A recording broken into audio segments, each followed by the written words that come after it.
True story అని రాశారు కదా, మీ కల్పిత రాతలకు రుజువులు ఏమైనా ఉన్నాయా? దీన్ని జనం చదువుతారా? ఎవరైనా నమ్ముతారా?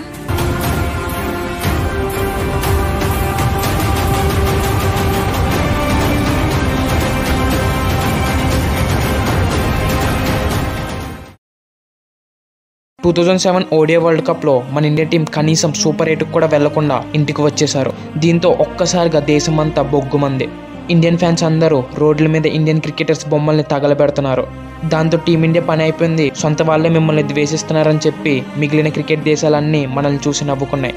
అయితే ఈ హీట్ చల్లారక ముందే ఆ ఇయర్లో T20 వరల్డ్ కప్ వచ్చింది. సీనియర్స్ అందరూ ఓడిఐ వరల్డ్ కప్ ప్రెజర్కి బ్రేక్ తీసుకుంటామని వెళ్ళిపోయారు. ఫ్యాన్స్ తిడుతున్న బూతులు వినటానికి BCCIకి ఒక గొర్రె కావాలి. ఒక యంగ్ టీంని క్రియేట్ చేసి ధోని అనే గొర్రెని ఆ టీంకి క్యాప్టెన్ని చేశారు. సీనియర్ ప్లేయర్స్ ఎవ్వరు లేరు, ఇంకేం గెలుస్తుందిలే అని అందరూ అనుకున్నారు. కానీ ఆ టోర్నమెంట్లో అందరూ బాగా పెర్ఫామ్ చేసి ఫైనల్స్ దాకా వెళ్లారు. ఫైనల్స్లో లాస్ట్ ఓవర్లో ఎక్స్పీరియన్స్డ్ బౌలర్ హర్భజన్ సింగ్కి బౌలింగ్ ఇవ్వకుండా రిస్క్ చేసి జోగేంద్ర శర్మకి ఇచ్చాడు. ఆ మ్యాచ్ ఓడిపోయి ఉంటే హర్భజన్కి బాల్ ఇచ్చుంటే గెలిచేవాళ్ళం అని చాలా మంది పండితులు సోచ్ చెప్పడానికి రెడీ అయ్యారు. కానీ ఇండియా గెలిచింది. గుర్రం చేద్దామని క్యాప్టెన్సీ ఇస్తే అతను గోట్ అయ్యాడు.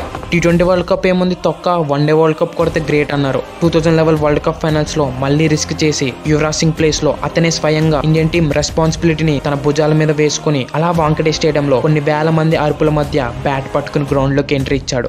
ఆ మ్యాచ్ ఓడిపోయి ఉంటే యువరాజ్ సింగ్ ప్లేస్ లో అతను రావటం వల్లే ఓడిపోయాం అని చెప్పడానికి చాలా మంది పండితులు మళ్ళీ రెడీ అయ్యారు. వాళ్ళ దరిద్రం ఏంటో గానీ ఇండియా మళ్ళీ వరల్డ్ కప్ గెలిచింది. వన్డే వరల్డ్ కప్ గెలిచినాక అతని ఫ్యాన్ బేస్ ఆకాశానికి అంటుకుంది. అతనికి ఫ్యాన్స్ కంటే ఎక్కువ భక్తులయ్యారు. ఇంకా అతనికి మిగిలిన ICC ట్రోఫీ ఒక్కటే, అది ఛాంపియన్స్ ట్రోఫీ. ఛాంపియన్స్ ట్రోఫీ ఫైనల్స్లో మన ఇండియా 20 ఓవర్స్లో జస్ట్ 129 రన్స్ మాత్రమే కొట్టింది. ఇంక అందరూ ఓడిపోతుందని అనుకున్నారు. అప్పటికే చేజింగ్లో మార్గన్ బోప్రా క్రీజ్లో పాతికిపోయి ఆడుతున్నారు. ఇంకా జస్ట్ 18 బాల్స్లో 28 రన్స్ కొడితే ఇంగ్లాండ్ విన్ అయిపోతుంది. అప్పుడు తాను ఇంకో రిస్క్ చేశాడు.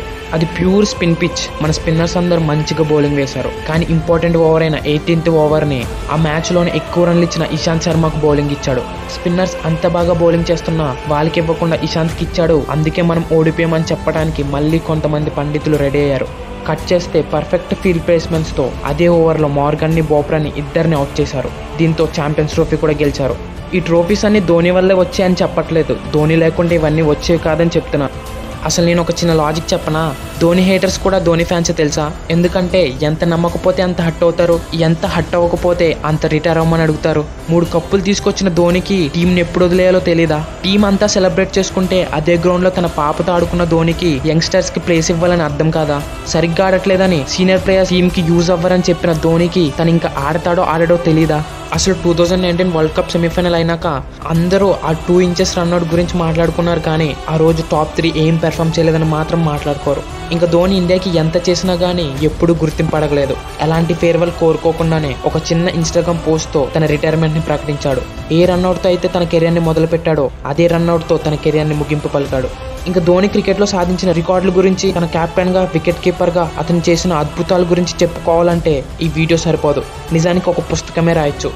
సో మీకు ఇంకా ఎలాంటి వీడియోస్ కావాలో కామెంట్ చేయండి. ఈ వీడియో నచ్చితే లైక్ చేయండి. అలానే మన ఛానల్ని సబ్స్క్రైబ్ చేసుకోండి భయ్యా.